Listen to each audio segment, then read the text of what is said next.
Guadalajara's Va RecreActiva is one of the world's most successful open streets programs. So successful that the Robert Wood Johnson Foundation hosted a study group of 20 professionals from the United States to go to Guadalajara, participate in the Va RecreActiva, meet its leadership, and emulate what Guadalajara has done to integrate public health into the Open Streets program. Open Streets is a simple concept. We open the streets to the people and close them to cars for a few hours every week. We create a network of streets where people come out to walk, to bike, to skate, to run, to do different activities. The Va RecreActiva is the result of citizens coming together with a vision to make Guadalajara a better city for all residents. After an incredible 2-year pursuit for permission from elected officials and city government, the program was launched in 2004. Organizers expected 3,000 people. 35,000 showed up the first Sunday. Today, 400,000 residents enjoy the Va RecreActiva every week. The Va RecreActiva has become the world's first metropolitan-wide open streets program, with the involvement of Guadalajara and 4 adjacent jurisdictions, offering residents 41 miles of recreational open space.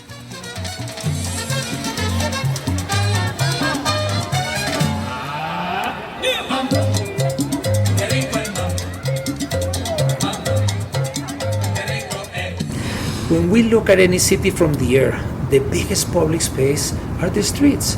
About 25% of our cities are streets. About 80 or 90% of our public space are the streets. So how are we going to use the streets? By public, I mean that belong to everybody, young or old or rich or poor.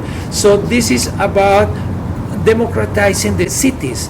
That it cannot be that 25 or 30% of the space of the city that are the streets, that the best use is just to move cars from point A to point B 24/7, 52. We need to use them in different ways that will provide the best value and the best quality of life for all citizens. The Robert Wood Johnson Foundation is interested in building a culture of health in the U.S. and what that means is having the expectations set across all populations that we can be healthier, and health is not just when you see your doctor. Health is where we live, work, play. It's as much, it's our community, it's the people we're with, it's the food we eat, it's the activities we do. There is no health system in the world that is going to survive if it's only curative.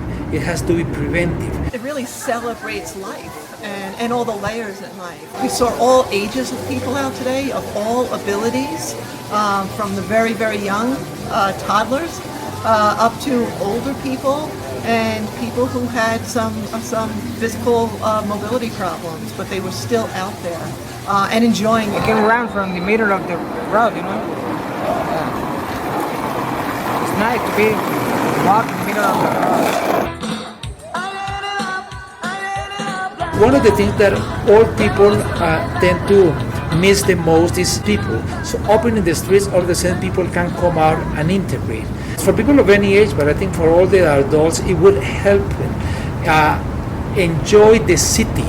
All of a sudden you see the city from a different perspective. And that's something that brings a lot of happiness and joy, but it also improves both the physical health as well as the mental health. The benefits of open streets are multiple. It's not just a recreation, although it's a fantastic recreation for anyone, regardless of their economic, social, or ethnic background. But in addition to recreation, it's great for the environment because we have measured the level of the noise and also the quality of the air, and it's much better. It's also going to be good for economic development because all of a sudden, more people will want to live in cities that are fun and exciting. And it's also good for mobility, for transportation. When people use the open streets and they walk or they bike, they realize usually how short are the distances. So the benefits are way beyond recreation, and in addition, it's lots of fun. And all you really need is 2 feet and a heartbeat to have a lot of healthy fun.